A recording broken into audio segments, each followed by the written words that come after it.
What's Well, up? there we How go. goes it, man? So I guess we're all caught up now, huh? Yeah, man, I got myself in a viewing frenzy this week. Next week we have spring school, so I can't really do podcasts. So I overdid it this week, I guess. What was it? Two Twilight Zones, which not well, I gotta do trivia and stuff for those that I actually write down.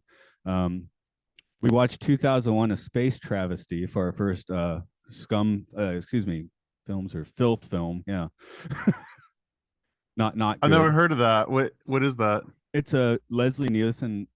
It's one of Leslie Nielsen's like later spoof films, which there was a little shade to 2001 in sci-fi, but it's basically just a Naked Gun movie, but Okay, not yeah, a. I think you might have mentioned that. What was this like you had to purchase it through a TV advertisement or something, or did it actually come out?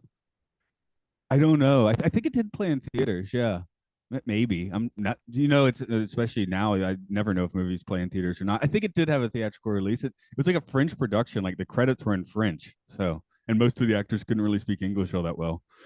I'll have to look this one up, man. Because I remember he had like a bunch of golf documentary videos too, like parody golf documentaries. Oh, that's Tim Conway. A similar style where he's dwarf. Yeah. Did Nielsen do some too? Nielsen did one in particular, I think. Yeah, Okay. he did Okay. like Yeah. a fake training video. Yeah. Okay. Yeah. You might have done some too. I haven't seen that. I do remember reading the Tim Conway ones in the 80s because to a 9 year old, the VHS box art was extremely appealing. And of Yeah, course, so the Leslie Nielsen was called Bad Golf Made Easier. That was the oh, name of the okay. video. Okay. The thing is, the Space Travesty, it's a terrible movie. We ripped it a new one, but Leslie Nielsen comes through unscathed. It's like it's this charming old man who's, the whole thing is like he doesn't make the jokes. So if the jokes are bad, they just bounce off of him, because he doesn't acknowledge him in the first place. That's his dick. So, That's true. That's a good point. so he actually makes it through the film fine. And of course, the cats and the crats did I didn't take crat notes because like, am I just going to be writing the jokes down? Which I don't know. I guess I probably could have taken a few notes, but time was of the essence as well. So Yeah, no, I rewatched it and it's pretty much exactly as I remember the premise. So I'm curious what you're gonna come up with for that. yeah, actually, I was having a second thought because I was like, geez, we haven't really f bombed this podcast up so much, so maybe we should not do that. And honestly, it's not just like one bad word that would Yeah, do yeah, yeah. the honor, it would take a lot more. Like I think we've only had one or two per episode, if that. So I was like, maybe we shouldn't throw that much filth into the mix. If it was my movie podcast, sure, why not? But I guess we'll jump into this one then. I'll let 5 second gap and then do an intro. Okay, right on.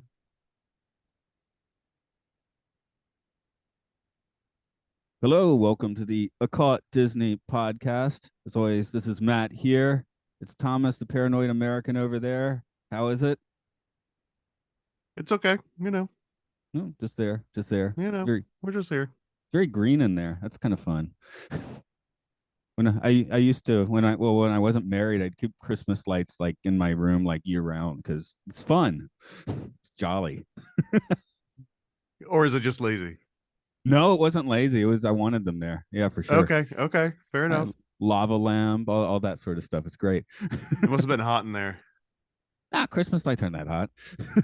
You string over I the mean, ceiling. unless you get those nice LED ones, but even the incandescent ones, you leave them on long enough, they start to generate a little bit of heat. Then again, I'm in Florida, so I'm very sensitive to things generating heat inside. Oh yeah, that might have been part of it. I was doing it at like, yeah, much colder places. So it was so nice. so we're hitting the Aristocats and the Aristocrats today, which is kind of a weird mix, but Why I not? mean, name wise, it makes sense. I hadn't I hadn't seen either, to be honest. I don't think I ever saw that. I actually thought we were about to watch The Rescuers, and then I was like, The Aristocrats Down Under. I was like, wait, that doesn't make sense. So you've never seen the documentary called The Aristocrats, and you've never seen the Disney movie called Aristocats, neither It's of all them? it's all new to me. I mean, I knew about the Aristocrats joke and everything. That Hmm. came out 2005, so I would have been in Japan at the time and as now. And Yeah, Was wouldn't it have a caught that in 20-year theater. lag? Almost. It was 20-year lag for me. So I feel like if I had been in the States when it came out, I might have like, gone to the art house theater to see it or whatever. But because I want, everyone wants to see Bob Saget drop F bombs. Sure, why not? That was his latter day shtick. So of the two, which one would you recommend if you only had time to watch one of them? Huh. I mean, I'd watch the Kratts. So I am gonna say I was writing in my notes like I think the Aristocats is maybe I was about to say it's my least favorite. Then we got all the psychedelic Wow, jazz really? scenes. Yeah, then we got all the psychedelic jazz scenes. I was like, okay, I definitely like it better than Lady and the Tramp now. It kind of dumboed me at the end of it, you know? I mean, not as trippy as the Pink Elephants, but that won some points once Scatman Crothers shows up as Scat Cat, which is I mean, he should have started telling the aristocrats joke, right? Yeah. You'd probably have a good one. And honestly, this movie, it wouldn't register on like my top 10 or anything like that. But I didn't particularly dislike any part of it as much as some of the other ones, but I'm not gonna do any head-to-head comparisons Well, I because I was think this one had less substance in a lot of ways. But it made up for it by being slightly less boring than some of the ones that had more substance. So I don't know if that's good or bad. It yeah, wasn't 2 hours, so that's a huge plus already. that helps. I was doing a podcast just before this one, and when we were finishing up, I was like, "Yeah, I'm about to do the Aristocats," and well, I know I said both because of course, but I was about to be like, "Yeah, I think it was my least favorite Disney so far." And then she was like, "Oh, I love the Aristocats." I'm like, "Okay, let's just talk about the psychedelic scenes I like then." Yeah. See, I can see why someone could like this one. There's some other ones that I don't get as much. Like I don't get Lady and the Tramp as much, and a few of the other ones that we've seen. But this one I understand because like the cats have unique little personalities and they go through a pretty decent epic adventure where they like drive them this time, they drive them away and they have to make their way back home, which I guess becomes a pretty familiar trope, especially for kids movies and animals, right? Like I thought Homeward Bound kind of embarrassed a little bit. But I mean, this one it moves along, and not all the songs are horrible. Although I gotta say that the title track, I felt like they thought it was gonna take off, or maybe it did take off more than I realized it did. But it didn't seem to hit and have that staying earwig power that the Oh, ones that we're kind of used to hearing. I'm sure they thought that was going to be a big hit. I was So everyone having wants to be a cat, right? I was thinking of the actual theme song. Yeah, everyone was, I was like, I don't want to be a cat, but whatever. But the Well, I mean, that's the first thing. It's so easy to disagree with, and they even show, that some of the cats aren't as great off. Otherwise, why would they want to escape the alley and move in with these bourgeois, like upper class cats? Of uh, course, no one wants to be a cat. yeah, yeah. So the title song, are you well, we like that one's got Scatman. How could you not like Scatman? Um, unless you're Well, Jack no, I Nicholson. mean, I like the characters in the song, and I don't like completely dislike the song. Like, there's some songs from I want to say Bambi that were like they didn't feel great at all. Like they didn't fit. It just felt like they were trying to inject some kind of a weird feeling in weird places. Whereas this one, it made sense, but again, they sing it halfway through the movie and then they end on it. So I guess it might not have been the title track, but it felt like the one they were trying to get people to start singing around the house, or the one that was supposed to take off. But Yeah, that's our be our guest, right? So the title song, I think they thought that had some pull too because they brought like Maurice Xavier out of retirement to sing it. Apparently, like he was finished, and they're like, "No, you're not finished. You're singing our song." Just when he thought he was out, they brought him back in. That Disney sort of sends the thing. goons out. Yeah. Yeah, yeah. So it was the number one film in France and Germany of 1971. So America did I mean, okay, that's like but being the number one film of Georgia, right? yeah, yeah, I guess so. Well, hey, Geographically, at least, maybe not population wise. of course, they make all the films in Georgia now, unless you mean like Asian Georgia. Which Georgia are we talking about? Either or, honestly, I'm just talking geographically. Okay, that's cool. But yeah, okay. I guess I And did. I want to point out that even though it takes place in France, only like two or three people have French accents, and everyone else has an American accent or like a Creole accent, or a non, Parisian accent. Well, Paris is a mixing pot, I guess. And there's a Yeah. lot of Americans in Paris and a lot of there's rednecks there too, which I kind of thought was awesome. Right next to Paris. Oh my. How common is that? How common do you see like an Appalachian redneck, or two brother Appalachian rednecks in the middle of Paris? Well, yeehaw, look at that big steel thing. Yeah, okay. I can get that. Okay, love Scat Cat for sure. This kind of I should mention that we kind of flipped this in Robin Hood for, well, because I didn't look at the list right, but they kind of introduce all the characters up front here, but it's not as colorful and charming. It's kind of liney, and you blink and you'll miss it, I think. They kind of phoned this one in a little bit. Like it's just kind of some sketches in the background, and sometimes they even overlap on top of the intro credits, which just felt like it didn't have any specific character to it, right? It didn't have any like the animated pages turning or anything that was making you want to pay attention to these ones. At least me, it didn't make me want to pay attention. And then this is the same art director, the same director as, yeah, Ken Anderson did this and Robin Hood. So I guess maybe that's his shtick. But yeah, done better in Robin Hood, I would say. Robin Hood was amazing. That's one of my favorite intros. Yeah, we talked about that. That was fantastic. So this one, I was like, oh, it's a little bit of the same vibe. I feel like maybe this was the first draft. They got it perfected for Robin Hood, and then just stopped using that credit sequence. I guess did the Fox and the Hound have that? I don't think so. Yeah.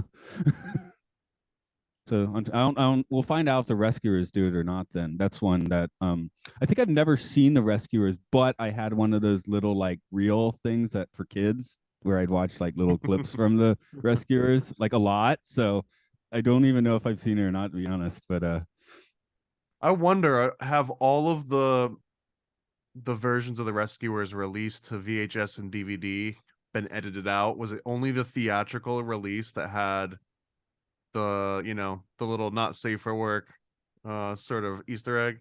oh, I guess we'll find out. We pause We'll it have to up yeah, and we'll then have to do some get to it. research on that one. Yeah, for sure.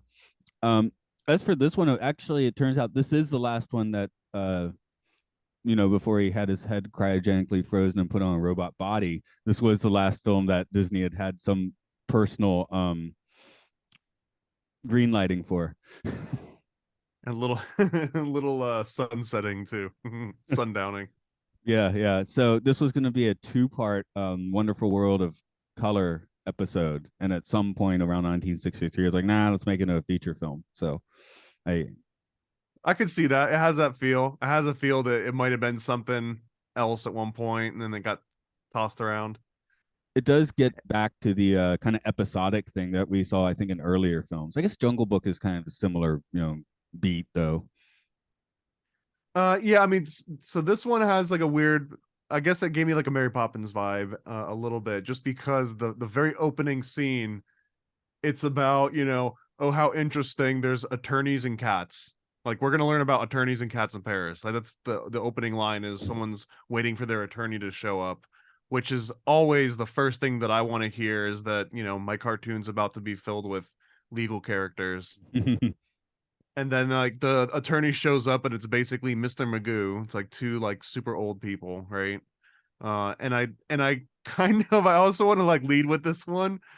To me, the overall story of Aristocats is about a servant that's being forced to work well past retirement age and deal with these horrible sort of high society people that are just frivolously wasting all over their money and joking and laughing, and then forcing this person that's basically their peer, right? The butler is probably maybe, I don't know, 10 years junior to either of the other main characters, but he's getting run ragged, and I think he's justified that this old lady is about to leave her money to the three cats instead of to this guy. But if the cats all die, then it goes to the butler, the one that's actually been taking care of this old lady. So 12 I don't know. years. I If he actually murders a related to lady, the 12 premise. years. It's 12 years, because he's like, oh, times nine. It's like, no, that's stupid. 12 years was correct. That was a correct calculation. You don't need a times nine that. That's not how it works.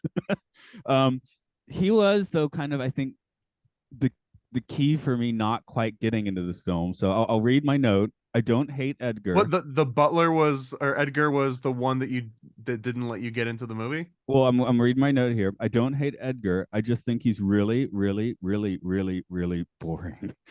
He's like the most boring villain. Like I had to rewind this film a couple of times because I realized I just when especially with and it was always Edgar on screen when I was like, wait, I just zoned out for 3 minutes. What happened? I had to go back. Fair enough. Although I'll say he also comes the closest to viciously killing an animal in, like with like a hand weapon. There's a few places where he goes and stabs the cat and just barely misses, and the cat gets caught, in between the prongs of, say, like a very sharp pitchfork. And then he takes a scythe and almost chops one of the kittens in half with a scythe, which would be pretty hardcore if either of those things actually had connected at any point. Well, he seemed so quiet till he snapped. Yeah. But But again, he's the most relatable villain, I think. Not in a way that I want to like feel the power, like experience it from a cinematic standpoint. But I feel like, yeah, I'd probably kill these cats too if it meant that I could retire and get what was kind of like partially owed. yeah, I guess I feel like maybe we could have like finessed that character a little more in the end. I'm looking. Are you telling me in Fox and the Hound, no one in that movie in the background ever drowned a kitten because you know what I mean? Like that's just what happens. That feels like a normal course of being. But in this movie, all of a sudden these kittens are elevated to such a higher, like they're literally elevated to a higher place than the person is, which is kind of a weird thing because it's not done in a Disney way. It's like you're actually seeing this poor guy is going to have to suffer for the rest of his life because of these weird animals. I'm having a look at the actor who did Edgar. I mean, it's not that guy's fault, I guess, but he's basically known for this in a Clint Eastwood movie, White Hunter, Black Heart. So I guess this is his calling card. So I don't know. Visually, he remind me too of the guy that Bugs Bunny's always beefing with, like the opera singer, where like his front lapel is always like flipping up and snapping him in the front of the face. Elmer Fudd. No, it was a guy that I think might have actually been based a little bit on Adolf at one point. Oh, okay. That's fun too, I guess. The other one, oh God, what is the cat? Marie or Marie? Marie, and then Toulouse. Oh man, I have them somewhere. Okay. I kept getting them mixed up because I didn't grow up with this one in the back of my head all the time. Same here, and this is the thing. The reason I said the name both ways is in Japan, Marie is just extremely popular for like merch and stuff. Like So like it's now. Marie, Berlioz, and Toulouse. Okay, Berlioz, but yeah, you see Marie all over the place in Japan, like pencil cases, T-shirts. They're not into this movie. They just think the cat's cute. It's like Duffy Oh, Bear. you're talking about the actual cat Marie from this movie. Yeah. That's interesting. Yeah, the very popular character in Japan, but not the movie The Aristocats. I don't know if most people know where that character comes from. They're like, oh, that's cute, kawaii. But did she have her own movie too, or it's from the movie and no one just realizes that it's just a character from this movie? It's from the movie, and no one really realizes Cool. that it's a character. But the Disney stories here will have a whole section for her. Like I very kind of love that. That's one of my favorite facets of culture of like a thing just explodes and it didn't even need all the IP and the backstory, right? It's just cute. well, Uniqlo, the clothing company, they'll put out like they'll license, I guess, a few brands or one put out series of shirts. So I remember a few years ago they had a film one, so you kept running across. I'd run across kids or students or whatever, and it's like they're wearing a shirt for The Shining, like or 2001. It's like the Kubrick movies or whatever. Oh, awesome! You like the movie? They're like, huh, what's that? They like didn't know what they were wearing. They didn't know Jaws, but they didn't actually know what Jaws was. But they're wearing the T-shirt because It's like an American kid wearing like the Che Guevara shirt or something, right? Because they like Rage Against the Machine album.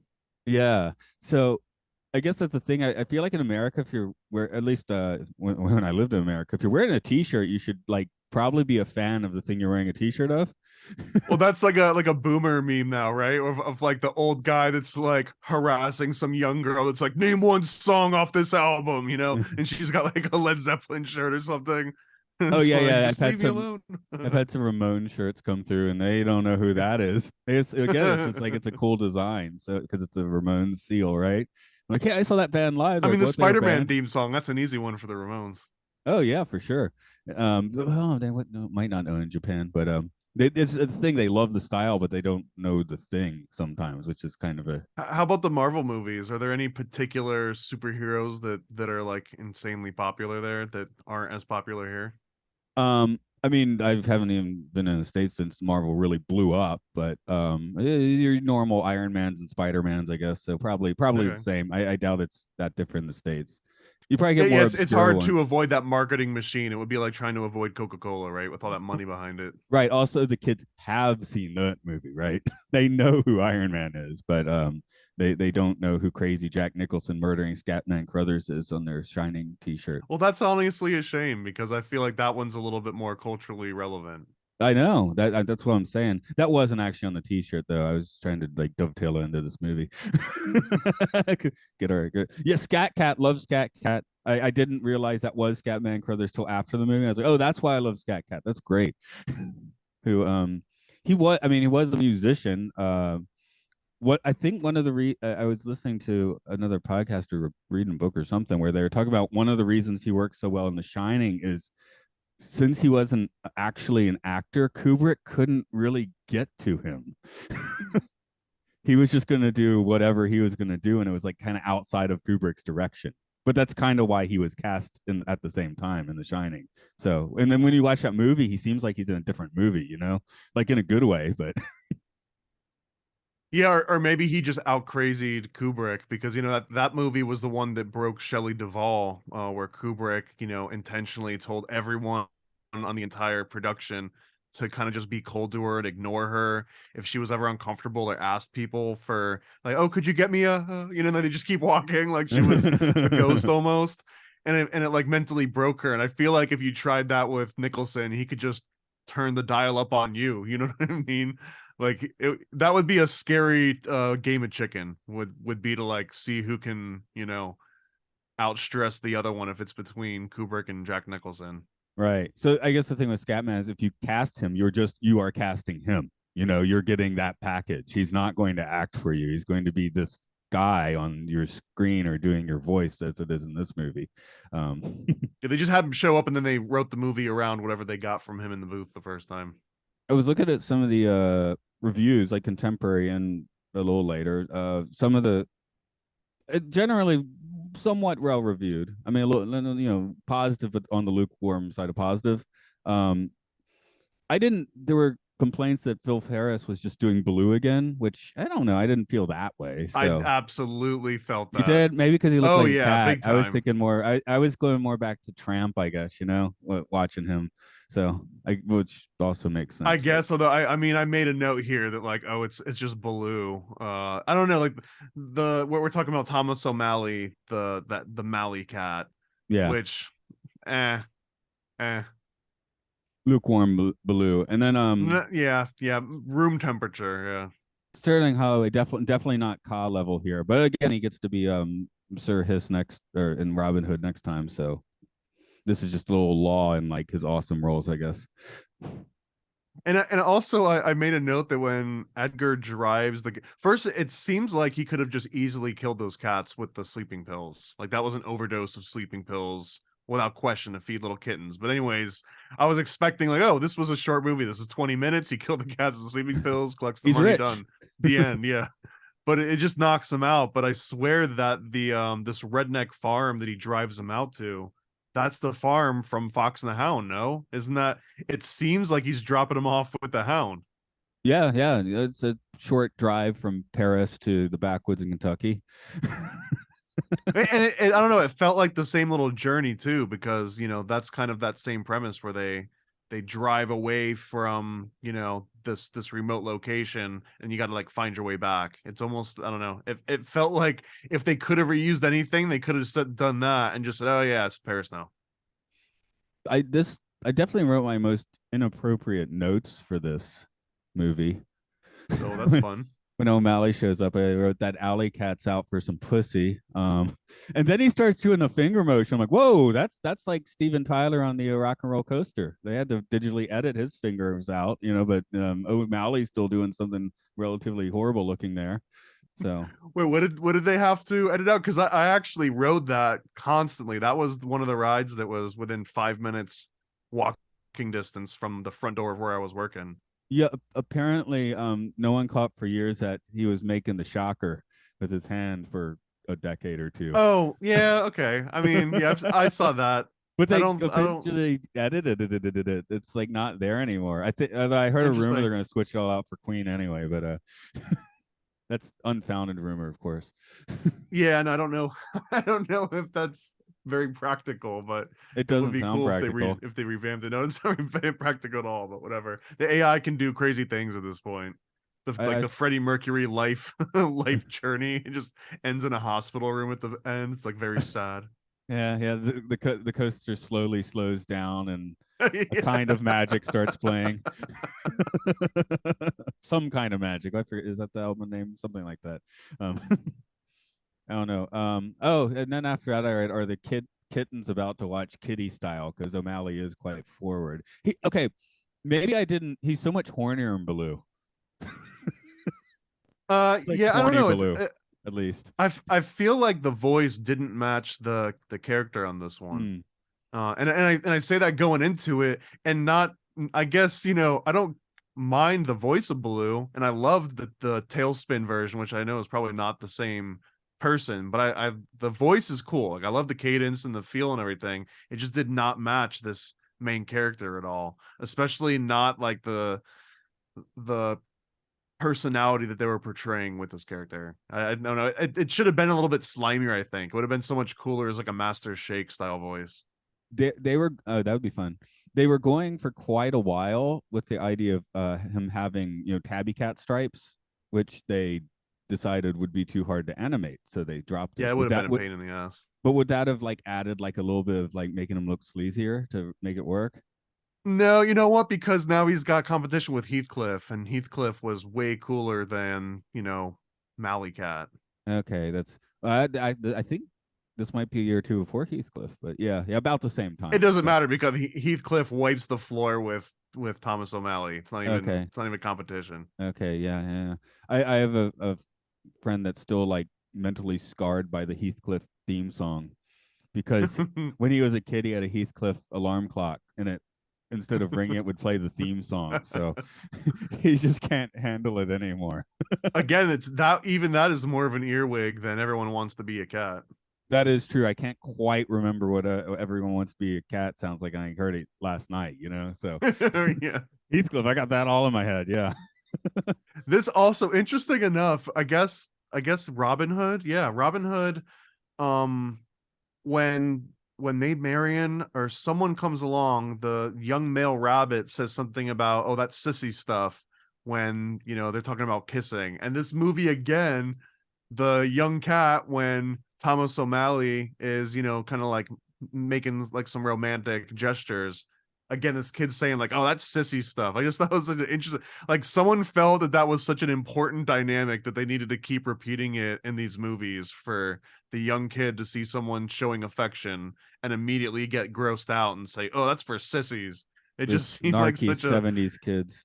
it's a very specific sort of line of dialogue to repeat. Like it's like when a comedian tells the same joke twice. You know what I mean? Like, oh, did you hear it the first time? Well, when we get to the aristocrats, that's part of the thing there. You cannot repeat yourself, right? You fail if you That's repeat true. something. So That's true. yeah. So in that way they failed with this joke. Um um I'm looking at my other snarky observations. Oh, be careful, children. That is not the right parental response to let's play train. Yeah, there's talks of swingers. There's like some extra thirsty geese. They come in the mix, right? Like the geese seem like they're just wine Racist, inebriated soccer racist moms or British something. geese. Casual racism And also of the just British just like Empire. just it was very casual. It was. And there's like a waddle scene that I feel like that was supposed to be some big, like if you know they were cutting a modern trailer, that would have been the big reveal or the big laugher. But it was like, okay, yeah, funny. You've got cats walking sort of silly, but it's also a cartoon. Like the whole thing is about making animals walk silly. So the fact that they were emulating the stupid little waddle and they gave it like an extra 10 seconds or something and faded out on it. I don't know. It felt like someone was expecting that to be a huge payoff and I didn't really get it. My note was those birds sure shake their dong. Okay. Because I had 10 seconds to write that, I guess, as you just said. Although I I, kept I do love, I guess this one and Mary Poppins was the other one where they just absolutely adore the drunk, family member. It's usually an uncle, like a drunk uncle that's clearly having personal issues and drinking themselves probably into an early grave. And eventually is going to ostracize the rest of their family because everyone that drinks this hard ends up making like some kind of horrible, life decision that affects everyone around them. But in these Disney movies, there's never a downside, right? Like you just come across your uncle that's drunk and ranting and just got thrown out of an establishment in the middle of the night. And it's like, oh, uncle, you know what I mean? You're so fun. And the kids, like, everyone's like, oh, yeah, go play with your drunk uncle, kids. I don't know. It seems like such a weird archetype, of the friendly and encourageable drunken family member. yeah, for sure. And then we get into back into town, and I didn't one of Scat Cat's first lines is, "Are you all a bunch of are you all swingers?" I was like expecting next to be like, "Hey, you got a key for the bowl?" Yeah. If someone asks, "Are you a swinger?" What? How do you respond to that? I mean, it's Paris, right? Isn't that just sort of how it goes? Yeah, okay, that's a good point. Like I do remember back in the late '90s with the whole Lewinsky thing, and the French were like, "So." Yeah. Yeah, that's just how everyone That's operates here. our prime minister does this, or president or whatever does this like every other week, right? And also I noticed that O'Malley does some code switching because the second he shows up, he starts also talking like Scat Cat and he's like, lay some skin on me, Scat Cat, and he kind of like leans really hard as if he's now a jazz singer too, which was kind of funny. Yeah, but that is, I mean, that is where the movie started to win me over. That is what they put on the poster. But I got, you know, sitting. I like the vibe. I got sitting here the So I've got a discs theory that Vogue, the right? more American this movie gets, the more enjoyable it becomes. And then the Yeah. farther away they get from American culture and directly into Parisian culture, then it becomes boring again. See, the latter part of this movie cross reference with this box that I have here, which is the Jazz from America on discs Vogue, where they would fly in American jazz artists and have them do like 12-inch vinyl in like the early 50s. So lot. I mean, great. Who's on here? Duke Ellington's on here. Art Tatum's on here. Charlie Christian, Errol Gardner. They'd show up in Paris, get paid for a session, and maybe do a few concerts and go back home.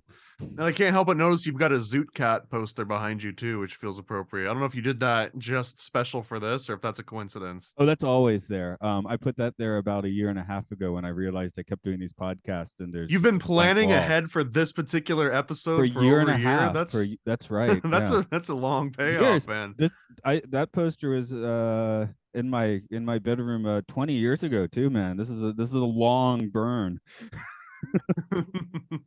If you lick the edge of that, do you think you'd still trip a little bit? Yeah, oh yeah, I should go lick it and see what happens.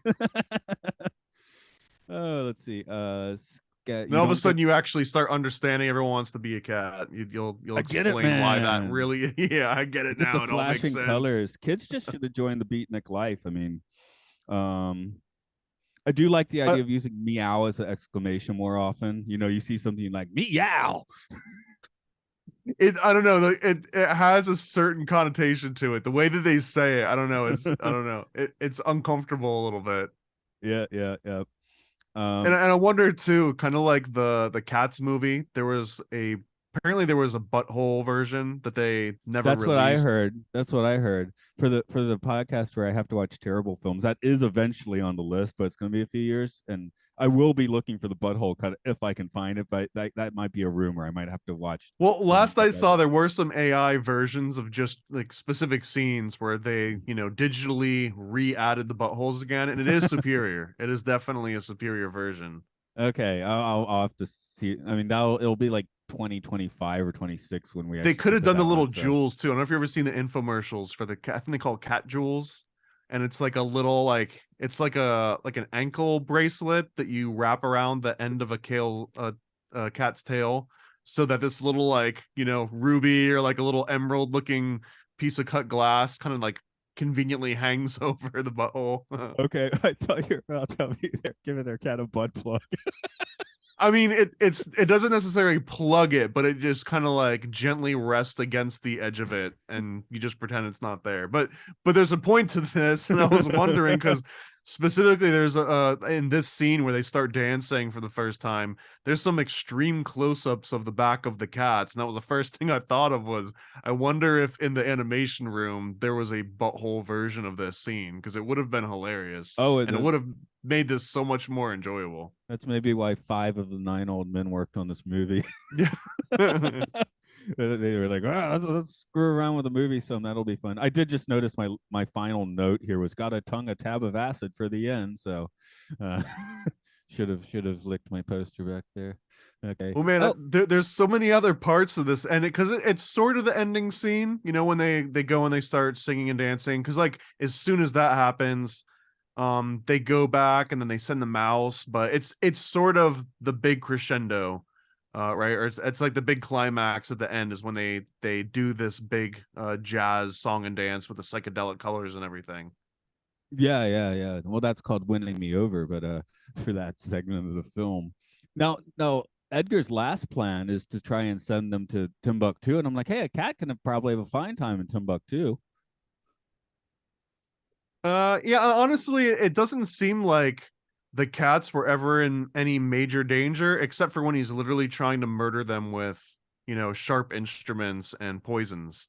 But sending them away and driving them away seems like it wasn't that bad of a plan. That seems pretty reasonable to me. Yeah. So maybe Although I that's feel where. like they would all have died. Like you put a bunch of animals in a trunk and send it across a few countries, they show up dead. This Okay, isn't a that's a good point. Schrodinger's cat situation. Yeah. Okay, that's a good point. They're dead. There's no live cat in there. Which Okay. mean Edgar too, since that's ultimately the fate that befalls him. He is dead. Like he shows up in Timbuktu and there's a rotting corpse inside of a trunk. That's definitely a different movie. So, did you have any like weird notes you want to throw I on got this a one? few more interesting Weird. observations. Oh Like yeah, sure. for example, in that last musical number, everything's copacetic, it's fun, it's funny, it's maybe not the best earworm. And then all of a sudden they inject a Siamese cat that said it seems like the Siamese cat's only there to poke fun at, Asians, probably because it's post World War II and there's still like a little bit of making fun of that in all the different cartoons. But he literally pops on the screen only to say Shanghai, Hong Kong, Egg Foo Young, fortune cookie, always wrong. And that's it. That's the entire scene. That's the only lines that he has. And it doesn't even add to the song at all. It out of nowhere, this guy just pops in. It's like Mickey Rourke, with the Tiki Shirty line out of left field. So I don't know if I don't want to say I appreciate it, but it definitely made that scene a little bit enjoyable because it was just like, oh, there's a little that was an unexpected bit of racism. Okay, his name is Shun Gone. I Of don't know. course it That's is. yeah. I mean, I guess I was expecting the name to be worse, so we'll give him that. But there were 5 of 9 old men working on this, so a lot of old men. Yeah. A lot of ex World War II vets, or at least, adjacent. Well, they made all the propaganda films, didn't they? That's true. Oh man, Stuck in their there brain. was a propaganda film that I just got someone showed me the other day that was directed by Disney. We'll have to look into some of these because it was blowing my mind, to be honest. Oh, that brings me to just a quick update. Because I listen to weird stuff. I was listening and watched a bit of people talking about the 1993, 1994 unveiling of the Anaheim Mighty Ducks, the hockey team that Michael Eisner bought. Hmm. And it opens with the ducks flying in, and it's basically a copy of the victory through air power shots.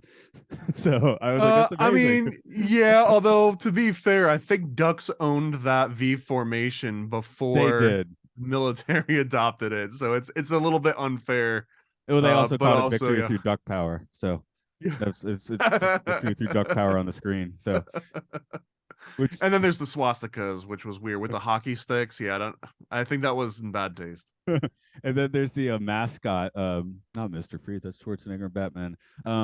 Oh, what was his? I forget the guy's name, but basically he was fired by like halftime just because everyone hated the mascot so much. Like he didn't even make it to the end of the game. He was supposed to be there the whole season, and he didn't even make it to the end of the game. So fortunately, people couldn't tell who he actually was because he had all the makeup and sparkles and stuff. So he could go off back to Disneyland and just work there. It was probably actually worse working in the park. Oh yeah, I think it turned out he's part of like the Tomorrowland band. So he was like, hey, he always wears glittery stuff all the time. We'll put him in this, and people will love him, and they did not. um, you said, did you get through your observations? You said you had a couple more. Yeah, I feel like that was so one. yeah, so there was one interesting when it almost looks like the kids think that O'Malley is going to be their dad, but then it's like, oh, but I can't because you live in Paris and I'm going to go back here before someone's like, hey, why don't you just, move in together? But the kids just immediately like, oh, well, we almost had a dad. It was it was just as interesting immediately like giving up and like, oh, I guess we'll just be bastards or we'll just live this life without having a parental figure. And it was such Mama's a making a quick. booty call. Yeah, exactly. It was just another booty call, whatever. So is the life of a Parisian, right? And Yeah. then, what else here? There's a scene where the mouse runs by with all the cats, right? So first of all, they send the mouse back to get the jazz group back together and assemble to help them defeat Edgar, essentially, which is like the real big climax outside of the musical version, although it's not that interesting in my mind. When they go and they like save the day. But what was interesting is when the mouse goes over, they basically give him three chances to prove himself. And then after he fails all three tests, they're about to kill him. And then finally he's like, O'Malley cat. And this is basically like the secret, code word. Because as soon as he says the secret code word of O'Malley, Scat Cat says, "Oh, hold on, cats. This one's on the level." And then they all back off and they like, treat him as if he's one of their own. And that little phrase there, that's basically a Masonic phrase of on the level. It's basically like, "Oh, he's one of us, so don't kill him anymore." Which like there's all kinds of interesting rumors about World War II and even Civil War and going back, but basically a soldier would get captured, but if he got captured by another Mason and he gave the secret handshake or he gave the secret code word, in this case, it was no one O'Malley cat. Once you give that secret code word, now all of a sudden your enemies become your friends because now you're on the same team, which supersedes any sort of social standing. So I just thought that was out of all of the movies so far that have had these kind of obscure and vague occult references where you got to bend a little bit and you got to get a little bit imaginative or talk about fairy tales. This is 100% just a literal Masonic reference to this mouse knowing a secret code word and it's saving his life, especially with that symbolic of like the three chances, like, this test and you fail it three times and you die. And then he gets saved at the very end of it. So I thought that was just incredibly interesting that out of nowhere, it's just like, oh, we're going to throw in this Masonic reference to, show how knowing secret code words and secret handshakes can save you. Yeah, I was sitting there thinking like, oh well, the Apple devices will explode if you get it wrong three times. And it's like, well, actually interesting because we all do so many more codes in our lives now than when this movie came out. I think. I mean, I guess you have your safe or something, but we just are always punching in passwords to everything now. Well, and I mean the premise here is that he's so freaked out that he's about to die that under duress he can't remember the name of the guy that literally sent him here to help 5 minutes ago. Yeah. He's And like, but anyways, so that's the premise of why the mouse goes to see the alley cats and then runs back and they're all chasing with him. Like now they're working together and there's a drunk French guy outside of a cafe and he pours his wine out because all he sees is that there's a mouse and a bunch of cats running together and I guess that's enough to make him think that he's, overserved himself or something. But then at the end of the movie, um, the what's the lady's name? Mrs. Belvedere? No, Madame Bonfamilier, Bonfamille. But like the madam, she basically says, "Oh, I've booked these cats. They're going to be part of this big show." So this French guy thinks he was too drunk because he sees a cat running with mice and they're not just eating each other. But then in this exact same reality, this lady can put together an entire jazz group composed of cats, and that's normal. So I don't know. And I'm trying to look at too much logic in a cartoon, maybe, but it just seemed like a dumb joke that didn't hit well, and it didn't even make sense within the scope of the reality of the movie. Okay, well, segueing from that then, because I at the end of the movie, I was like, oh, this is the setup for the Aristocrats joke now, because we're debuting this act of cats that you can call the Aristocats, right? And and whatever you put in between did not appear in the Disney movie, but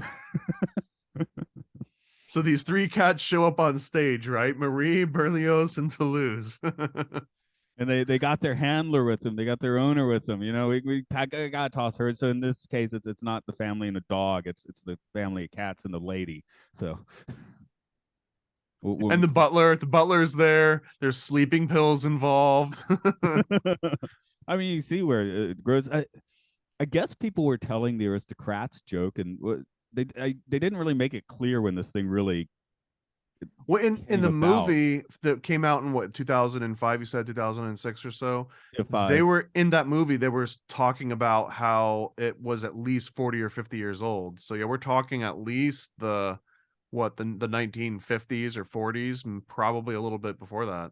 yeah, I've read elsewhere. They didn't say in the movie, but I've heard something like, oh, it goes back to vaudeville or whatever. So I imagine a few people in the room might have been thinking about that when they're animating the Aristocats. So, Yeah. I mean, there's not a direct correlation. It is a weird matching of movies, except that they sound very, very similar. So, in the Well, and, best, and in the Aristocrats movie, there is a point that so often they'd accidentally end the punchline and say Aristocats just because the movie was all, it's so easy to just miss the R, and then it kind of like either spoils the joke or it makes it even creepier because now you just reference the children's movie.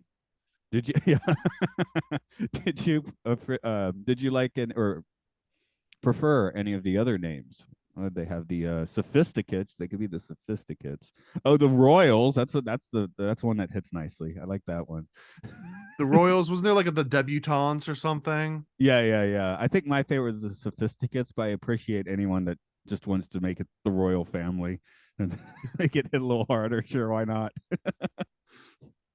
I think it was just great seeing so many clean comics telling such dirty jokes. That's always my favorite version of that because it does feel, and I guess they mentioned this in a way that this is almost like a secret society thing as well. That if you know this joke, then you know the ultimate insider joke, and this is like you proving that you're part of this, inner secret cabal of comedians. Although I guess after the movie came out, now everyone knows about it, so it kind of it ruins that little aspect of it. But And that's why you know, comedy is dead.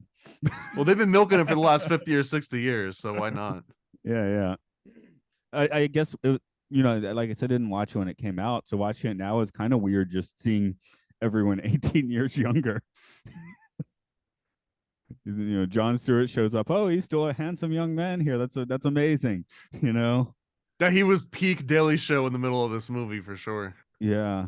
See, I watched the Daily Show when it premiered, and so I watched the Craig Kilborn one, and when they switched, I was like, oh, I don't know, I'm not feeling the new guy's I vibe. remember that. I remember that, and then Jon Stewart goes away, and everyone's like, "Rrr," but they were right on that one. They were right the second time They were right around. the second time, but it was like 10 years with Jon Stewart. So within a year or two, he was like, everyone's like, oh, it's much better than it was in the first place. The same thing happened with Talk Soup. I don't know if you ever watched Talk Soup back in the day too, but there was a guy, I think it was John Henson, and then he gets outed by like two. It happens like over and over, and I felt like that was the same dynamic there.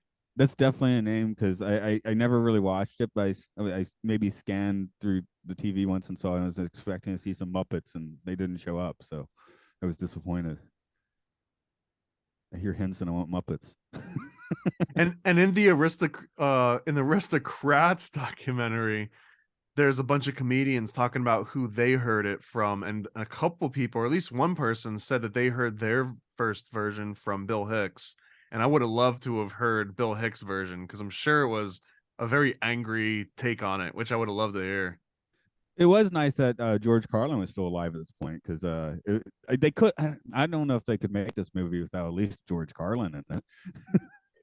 Dude, Bob Saget could have made this movie by himself, and it would have been the best movie Oh ever. yeah, just Although him now doing the. you couldn't make it without Bob Saget at this point. So, Yeah, yeah, really. I mean, I guess he was produced it or something. He seemed to be have his hand on the tiller of this one a little more than the other well, they had comedians. Don Rickles in here. They had, every comedian. The only one that didn't maybe hit was Whoopi Goldberg, but that was because she was talking about how she would have changed it up and not been as obscene. Which was right, right, and also she honestly looking a little bit like wacky at that moment. So, but This was oh preview wacky, yeah. But yeah. post T Rex, I think. Oh, what Theodore Rex? Yeah, Theodore Rex. That's on my bot. Yeah, okay. But yeah, I'm thinking. Yeah, Don Wrinkles was weird because I do the Twilight Zone. So a month or two ago, I did a episode where Don Wrinkles shows up on the Twilight Zone. So seeing him suddenly, almost 50 years later, like whoa. I bring this one up on a few other podcasts a few times, so I don't know if I've beaten it into the ground already. But in case you didn't know this one, this I find this endlessly fascinating. But that allegedly, but Anton LaVey, the guy that found the Church of Satan, right, Right. from Hollywood or whatever, he got the inspiration for his original look of shaving his head and doing the pointy little beard and the pointy little mustache. That came directly from an episode of the Wild Wild West called Night of the Druid's Blood. And in Night of the Druid's Blood, Don Rickles plays a cult leader named Osmodeus, I think, or he's like cult leader slash demon.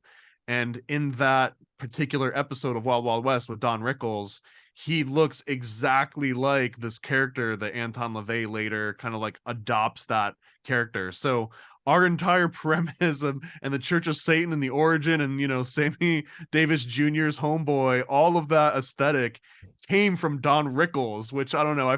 There's something so appropriate that modern day Satanism somehow originated with Don Rickles. Steal from the best. So that Yeah, actually might be that's right. that actually might be Don Wrinkles in the backwards of the Eagles Hotel California album. And you know what? I apologize in case I'm mixing him up with Ernest Borgnine, but either or, Don Rickles, Ernest Borgnine, either or, it still is fascinating. Yeah, yeah. There's all these actor twins. Because of another They're the Twilight Zone. same person. Convince me they're not. Just like Alex Jones and Bill Hicks. Yeah, I finally worked out that Jonathan Winters and Walter Matthau are different people at like age 44 or whatever I am now. Well, I mean, Walter Matthau was like twice the size of John Waters, no? Jonathan Winters. Jonathan Winters. Oh, John Winters. Okay. Yeah, yeah, not John Waters. I love John Waters, but yeah, Jonathan Winters, who was um, Robin Williams' son on the last season of Mork and Mindy, because they aged backwards. What a great sort of trajectory that last season took. Hey, I was 3 years old. It was great. I loved that. I remember loving that last season Work at Mindy. It's probably the worst thing ever, but I loved it. Even I remember that was on like Nick at Night or something, but I always felt even from a younger age like they didn't shell a lot for the set design. It felt like it was just always taking place At in Mindy's house. like the same two places. They had that egg, right? And the translation. I hate, dude. The egg was just like, oh, great, it's another egg scene. Shocker. We're gonna see the egg for the next 10 minutes. I think. Yeah, I think when I was 3 years old, that was my Halloween costume. I wore an orc costume. Yeah, the red Wait, orc suit, an egg or the orc suit, the red one, the orc's costume, okay. and he's not wearing suspenders and a rainbow shirt. I mean, honestly, the rainbow shirt and the suspenders is the cooler costume. It But is now, but when you're 3 years old, it's a spacesuit. okay, fair enough. Makes a better Halloween costume too, I think. I mean, if you're gonna, go walking trick or treating down the street, it's a good one to have, I think. Yeah, actually, yeah, Robin Williams was kind of the biggest bummer to see in here, and I mean, great to see him, but also, man, like, oh man, that's yeah, always a bummer seeing such a manic guy who knows how he went out exactly, but Yeah, and you could follow that up with watching Jack too, which is like the the saddest Robin Williams movie. yeah, yeah, yeah. I guess technically that would be Patch Adams, except that movie makes you angry instead. Patch Adams on another interesting conspiracy tangent, but the real life Patch Adams was man, I can't, I'm blanking on the name, but there's a guy that ran this cult slash merry prankster society called the Finders, and oh man, Well, I've heard that. David David Petty, I want to say David Murray Petty or something. But apparently Patch Adams was a frequent, either member or frequent guest of this Finders community, which was like a weird sort of hedonistic bohemian self-described bohemian society that operated on the outskirts of like DC. So it had a lot of like imagine the same place that Charles Manson and like Donald Rumsfeld might have, attended and had a drink at some point. It's kind of like a weird mishmash of the powerful and the weird and freaky that extended all the way out into the 80s and 90s, I believe. So I always thought that was weird that Patch Adams was somehow adjacent to that group. Maybe that's why the movie made me angry. I don't. I do remember just coming out. Usually it takes you like a few minutes to decide you just watched a terrible movie, right? Like, maybe that was okay. Um, I've heard multiple people say I don't know. like I feel like I've got such a low threshold now. Like I know about 20 minutes in, if it's a good movie or not.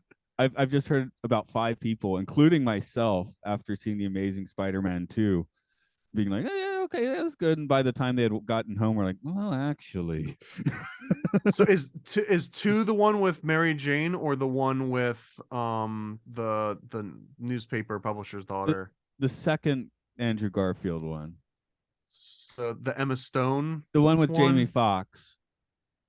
Yeah, yeah, Emma Jamie Stone's in. Foxx. Yeah, Was he's Jamie Foxx in a Spider-Man movie?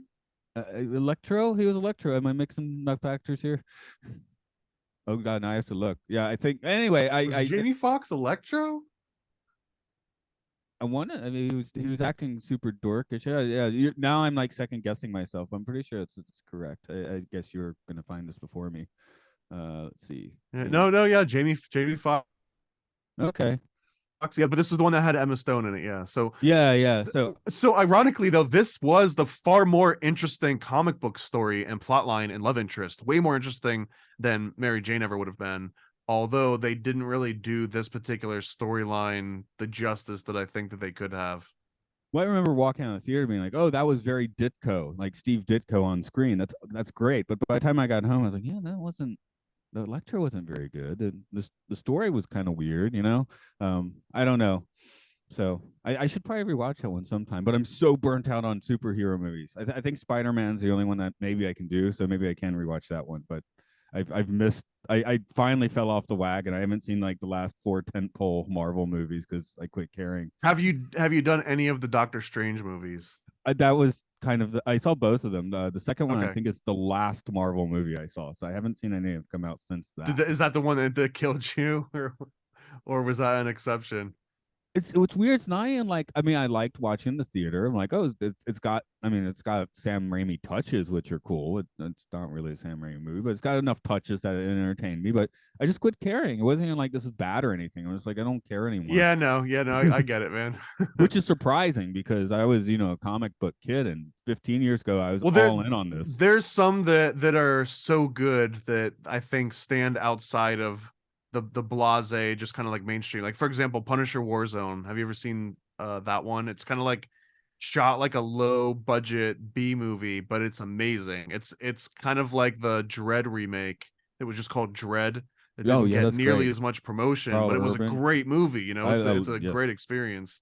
So if you haven't seen Punisher Warzone, that one's definitely worth a watch in the Marvel sort of pantheon. And Okay. and I don't, man, I'm just gonna hope that this exists, so I'll just pretend like it does. But I heard a few rumors that there might actually be a DC Lobo movie, and if there's ever a Lobo movie, I'm all in for that. That was probably the only DC character that I ever cared half about. And I mean, I loved Lobo. Lobo was probably like one of my top three favorite characters of all time. He recently showed up on a live action TV show. Lobo? Yeah, hold on. This sounds like important information. So, oh, there we go. DC Comics character.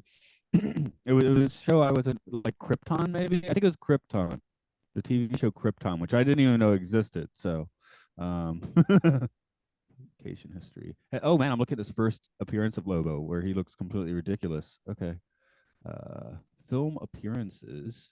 DC Rebirth powers and abilities. Man, Lobo has a long bio on Wiki here. Live action. Okay, Lobo appears in the second season of Krypton. This version displays vendetta against Brainiac, who destroyed his home planet and stole his home city. No, that's not right. Lobo kills everyone on his planet, right? I don't think so. No, I mean Lobo kills lots of people on other planets, but I think that he was the last. He was the last one alive from his own planet. I don't think Because he killed them all.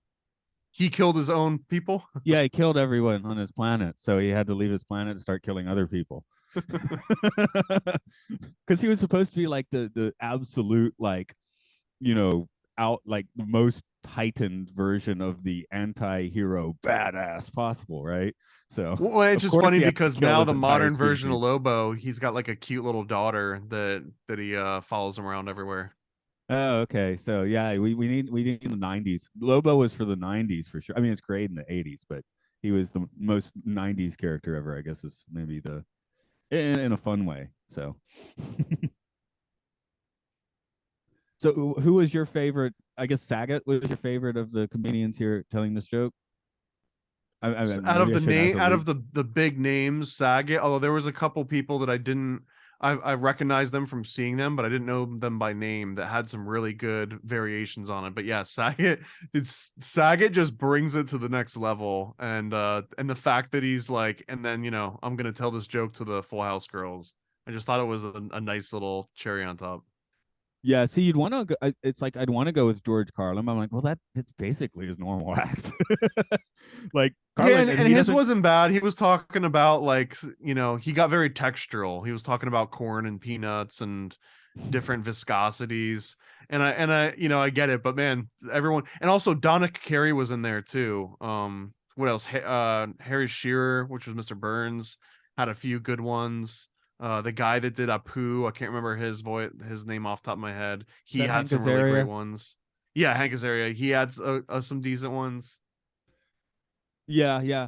So yeah, I guess I was kind of answering a question by asking if it was Saget because Carlin, I'm like, I definitely like Carlin as comedy better, but I'm like, this isn't different from his comedy where Saget is just like that's part of the joke, right?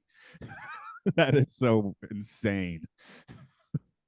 So and you were saying that you were gonna maybe free ball your own one, but Yeah, I decided it's probably you can't yeah, do it you don't without want to this you probably getting don't want to bomb the horribly channel over it. obscene. Yeah, And not yeah.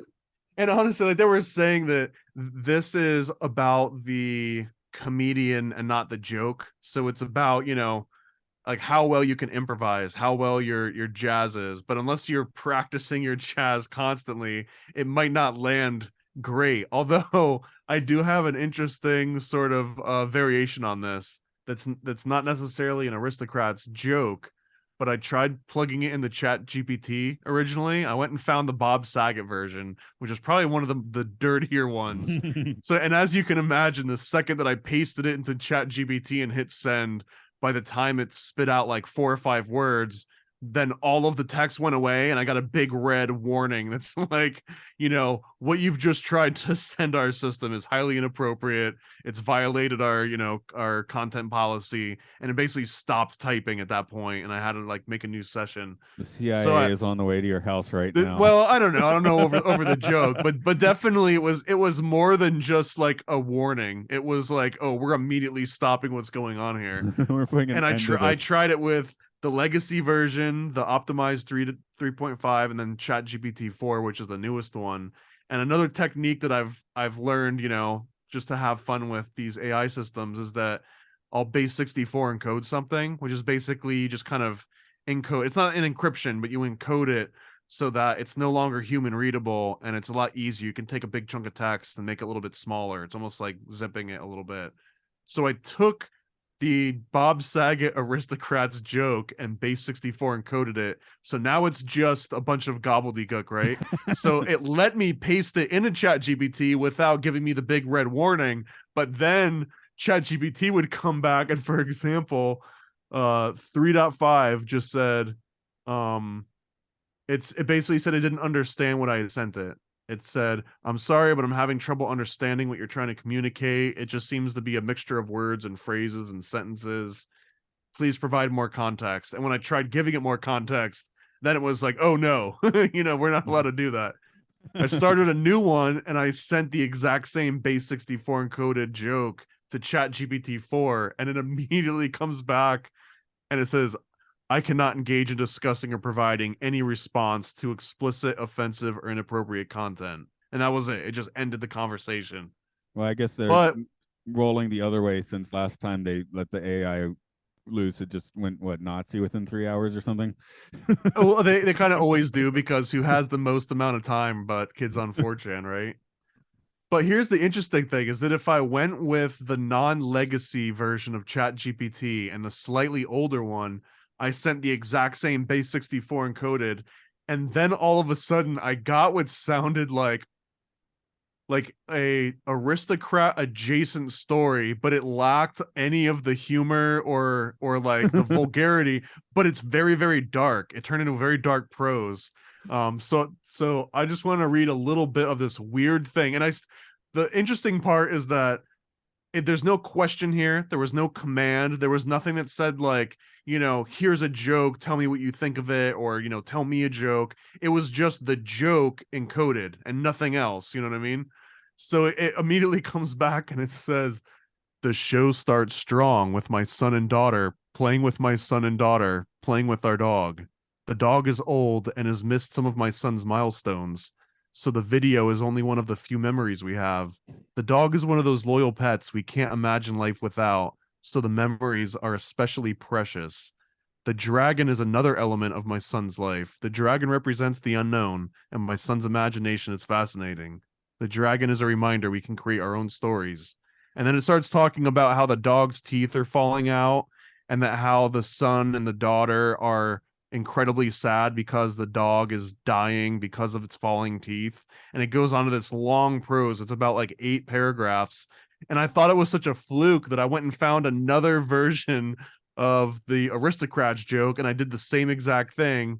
And it started out and it says, the show starts strangers with surrounding and daughter playing with our dog. The dog is old and has misaligned teeth. She sucks on a long tooth and gums. The dog's happy and doesn't seem to mind. And it just keeps going on, and it never quite gets vulgar or inappropriate. But the fact that it's talking, like, it's so weird because it clearly understood, part of the context that like something bizarre is happening with kids and a dog and a family, and there's like things that are sucking on each other, but it doesn't ever cross the line. But it's almost creepier because it feels like a horrible, like humorless hellscape version of the Aristocrats joke.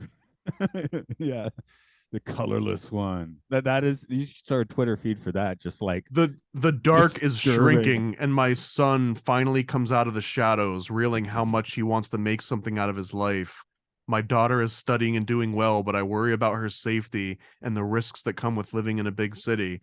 Like, it just keeps going on and on with like these very weird, dark, ominous things. I don't know. It's this was beyond fascinating to me because I did this a few more times, and every time that I base 64 encoded another variation of the Aristocrats joke, AI would keep giving me something that was very similar to this.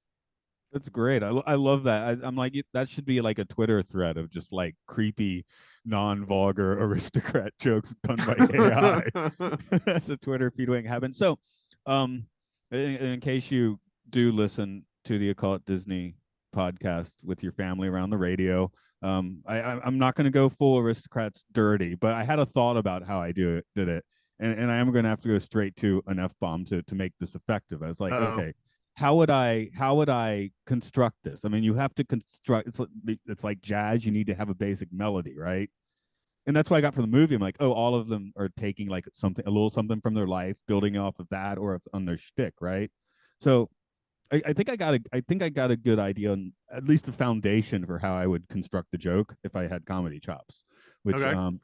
so near one of the places I work, there's a 7-Eleven, which I've nicknamed the fucking and sucking 7-Eleven. I go in there, and everyone there looks about, male and female, looks about 20 years old, extremely glam, and like kind of like J-pop wannabes, right? But they're all like working at the 7-Eleven, which is weird. I go in like last week, and they're doing inventory or something, and like 7 people who all look about age 20, and the guy comes to check me out, not in a 7-Eleven uniform. Maybe he's the manager, also glammed out, maybe slightly older, like 24. He's like in a black pimp suit, basically. I'm like, this is weird. But every Saturday I go in there, right after work, to buy a snack, and every Saturday I walk in completely empty. So I get my stuff, walk up to the counter. About 5 seconds, always about 5 seconds, someone comes out from the back room, right? So I'm like, what's happening in the back room? They look very glam. I'm like, so I assume, well, anyway, what goes on in that back room is going to be the basis of my aristocrats joke. Of the second fucking 7-Eleven. There's Yeah, something going on what in the goes back on at room. yeah, because I Poppers, probably, right? They sell poppers maybe. at 7-Eleven there. Yeah, I don't know. But you buy Genki drink. Actually, this is a fun story. This is 20 years ago when I first came to Japan, and my buddy and I, there's no drugs in Japan. We were like, how are we gonna have fun time? So we're like, let's get the most expensive Genki drink, energy drink, right? So we go to the 7-Eleven, buy it, walk right outside, drink it. We don't even and saunter off, right? As our Japanese gets a little better, we remember the drink was called Bing Bing. Bing Bing in Japanese is erection. So Just hey, two guys out on town. two foreigners pop in the middle of the afternoon, buy expensive, basically like Viagra in a bottle, and saunter off. Like that Just couldn't go look good. sightseeing. Yeah. So anyway, I would be basing my aristocrat jokes on what goes on at the 7-Eleven, what goes on in the back room of the 7-Eleven, especially that one. Now there is a counter argument for my coworker. He's a boxer. He and he goes, his boxing gym is like 2 doors down from the 7-Eleven. So he's like, yeah. He's like, no, you're wrong. It's not that. Because I go in there after boxing, and I'm pumped, I'm ripped, I'm ready to go. And they don't invite me. So that means that can't be happening. He's like that you're wrong because they didn't invite me. So I don't know if that's fantastic. That's a fantastic retort to my theory, but I don't know if it's a logical one or not. So No, I don't think it is. yeah, but I do like it. That's great. They didn't invite me, so it's not happening. So anyway, yeah, I'm not going to sit here and try and actually make that joke. So if anyone wants to, if a proper comedian wants to, steal that and construct their own aristocrats joke from that, they No, can that's a do free. that. That's generous of you. Just throwing free ones out there. Throwing them out, yeah, that's one for the masses there. So, um, um, anyway, yeah, that's how we do the joke, I guess. Is that how we end this? Did you want to throw something else out on the aristocrats? I just want people to reconsider that Edgar was in the right here, and that if anyone were to put your own mental health, and then elevate 3 kittens on top of that, I feel like you're totally in the right to kill those cats. Okay. As I said, for me, he just committed the crime of being boring because whenever he was on screen, I'd like totally zone out. So that's why I gotta say for that guy. Um, I I should actually look at the list of what the next film is and not guess that it's The Rescuers, but I'm pretty sure it's The Rescuers that people will be hanging out for next time. Let's see. Disney And I feel like I do need to spend an animated. inordinate amount of time figuring out exactly what the backstory is on that blooper from the rescuers. Who did it? Who found it? What versions made it out? Who got fired over it? I feel like that could be some good banter. Yeah. We have to do the many adventures of Winnie the Pooh first because it came out 4 months before the Rescuers. Wow, Okay. 19. Can can we combine that one with the horror one that just came out? Yeah, sure, why not? That's Blood and Honey, right? Yes. Okay. Blood and Wow, Honey? Yeah. this is wild. I'm just looking at the list here. Jungle Book is 70, Aristocrats is 70, Bedknobs and Broomsticks 71, Robin Hood 73, and then nothing until three films in 1977. And then nothing until 1981 Fox and the Hound, and nothing till Black What Cauldron. were the 77s? The Winnie the Pooh, The Rescuers, and Pete's Dragon. Hmm. So it's just yeah, weird how they just kind of well, hey, I guess Eisner was effective in the 80s at least. Because yeah, once you get to 85, it's like release, release, release, release. So yeah, 85, 86, 87, 88, 288, They can't all 89. be No Mobile, right? They They can't can't all be the all no be mobile. That's those right. blockbuster smashes. I just didn't realize just how much Disney slowed down in the 70s and early 80s. So They came a few times to just dissolving entirely, right? that's right. And do you think that they're too big now for that to happen? They don't really have a proper 2D animation department anymore, if I'm correct. Well, I guess no, I'm talking of just about, the general IP and branding and global conglomerate sort of, robotic overlords that are it almost feel like Disney has solidified themselves as like royalty for the next 100 years. Well, from what I can tell, Bob Chapek did his best to drive it into the wall. Well, maybe, but I guess independent of any sort of C-level executives and actual people, the corporation as its own entity, right? Because corporations are people. The corporation of Disney seems like it's got staying power to last another century, even if they try to run it into the ground. It just has bought up so much, karma, I guess. They might have Like to like start selling your stuff off. kids. Well, even if Disney were to dissolve tomorrow, right? There's still a good chance that your kids will be showing their kids Disney movies. So it's going to at least be around for a few generations, regardless of how they manage it. Now, if you really want to make your brain explode, read some of the past and like genie and magic band stuff from the parks. Read the terms and conditions, and your brain will explode for those. I mean, not even terms and conditions, just the description of how it works. So, Of what now? like park passes and all the different ways. Like I was Oh listening to yeah, people. like blackout dates and secret decoder rings to figure out exactly if your $400 ticket you can even use it. Yes, exactly, and you have to like plan like which ride you're going to ride at like 3 p.m. like 6 months earlier. Yeah, I mean, it wasn't always like that. It's a fairly new over the last decade recent addition to that.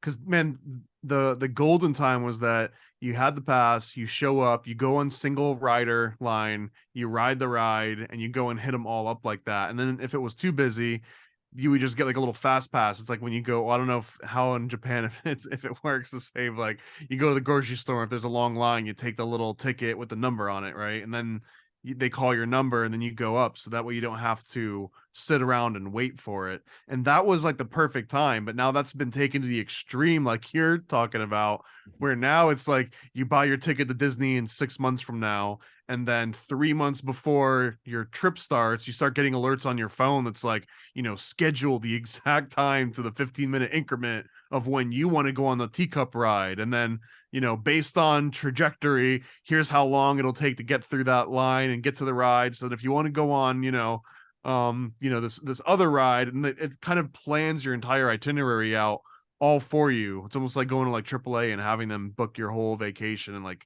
plan all of the exits you're going to take and everything. I think it's been a while since I've been at Tokyo Disney, but I think you can still be whimsical at Tokyo Disney. I mean, Tokyo Disneyland always had a plan of attack, which was what was my plan of attack? Gates open. Well, actually, the Main Street opens first, so you get breakfast, right? When they open the rest of the park, you not crazy person, but power walk to Pooh's Honey Hunt, get your pass, go ride Space Mountain or Big Thunder because the Wait, line's wait. not long enough. Pooh's Honey Hunt, is that like the big one that everyone rushes to get a ticket for? Yes. Oh, do you not know Pooh's Honey Hunt? No, I don't know what Pooh's Honey Hunt is. No. Make sure it's the Tokyo version. They have lamer versions in the American parks. I don't know if Florida has one or not. Disneyland has one, but it was the first trackless ride system. Uh, so you're riding around in a honey pot and you don't know where it's going because it's just a big floor. And yeah, amazing ride. So I would say it's. I Really, you mean, have to look that up. I haven't been on recent rides. I don't know what Guardians of the Galaxy or Tron's like, but up to 2010 when I was regularly attending parks, I would say that is the best ride. So yeah, get a ride for you to that. But yeah, you Interesting. It's not always the best rides that have those long waits, but I remember at Hollywood Studios, which was where I worked. On the way out, the biggest one was the Toy Story ride because the Toy Story ride it was a tracked ride, but it was an interactive one where you like shoot the screen and you try to get high scores and all this stuff. But that was one of those ones that if you didn't sign up early or get a fast pass, people would literally wait in that line for 2.5, 3, sometimes 4 hours to ride it one time. no, the best Disney experience I had ever. So I would target like when I was young and single and had a disposable income. I'd target like Thursdays in February. Mm-hmm. So I remember being at Disneyland and it's like 6 p.m. I'm like, I actually wish there were more people here. It feels weirdly empty. And It's honestly, man, when you can find it and it's almost empty is the best times to go. Like in Florida, if you time it right, there's hard like you'll have a tropical depression or like a huge storm. And sometimes people will be worried that they're gonna close the park down and then you just lose out on your ticket. But if you can play it right and you see that the storm might pass, like there's been times that I was able to go to like Busch Gardens or Universal, and it was so dead that after you rode a big roller coaster, they didn't even make you get off and go back through the line. They just be like, "You want to go again?" You're like, "Yeah," you know what I mean? They just hit the button again and do that a few times. see, that was my Disney Sea experience. A very successful park, by the way, but that one on a Thursday in February. I remember we were getting fast passes, and then so that they at least used to have them. I think they still Mhm. do. By 10 a.m., it's like, why are we getting fast passes? There's nobody here. Yeah, So, yeah. so we Just don't stopped. make me go back through the line. Just hit the button again, dude. Yeah, yeah. So that was fantastic. A bit of whimsy. Anyway, I guess we'll close this one out for today. This is the Occult Disney podcast. Next up is Pusan. He's very popular in Japan. He's Pusan here. Um, so Busan. Pusan. That sounds like that's part of an aristocrat joke. Yeah, it does actually. But no, if you say Winnie the Pooh to a Japanese person, they'll look at you sideways. But if you say Pusan, they're like, oh, Pusan, yeah, they love Pusan. They love Oh, I Pusan. just I just put two and two together. Okay. San is in Mister, right? So Yeah. Pooh San. Well, Mister or Mrs. It's not gender Mr. specific in Pooh. Japan. Yeah, Mr. Pooh. Yeah. So they love Pooh San. That's why it sounded like one word because it comes out so flowingly. So we will be talking about Pooh San next time. There'll probably be a 2 or 3 week delay for the listener, but that's just how the cookie crumbles sometimes. You can find us on Patreon at Podcastio Podcastius. We do many podcasts there, including the new one, Films and Filth, debuting in April, where we look at the top 100 films and the bottom 100 films as rated on Internet Movie Database. I talk about the Twilight Zone on Time Enough podcast, and there's some video games with Luke Loves Pokemon, the Game Show, and a new podcast about Zelda that I do not know the name for. So, but my buddy, I did one with my friend yesterday, and he was like, maybe it's was it Hyrule I'm Home or something? I was like, that they should name it that if it's not that already. That's not bad. It's not Yeah, bad. It's got I a don't little think ring that's the to it. name though. I don't think that's the name of it though. But yeah, what's up in your world? This is pretty much real time. Yeah, I mean, paranoidamerican.com. I've got all kinds of new comics and stories popping up on there. If you want to see some of the weird base 64 encoded chat GPT aristocrat weird, jokes, that's all on my Twitter.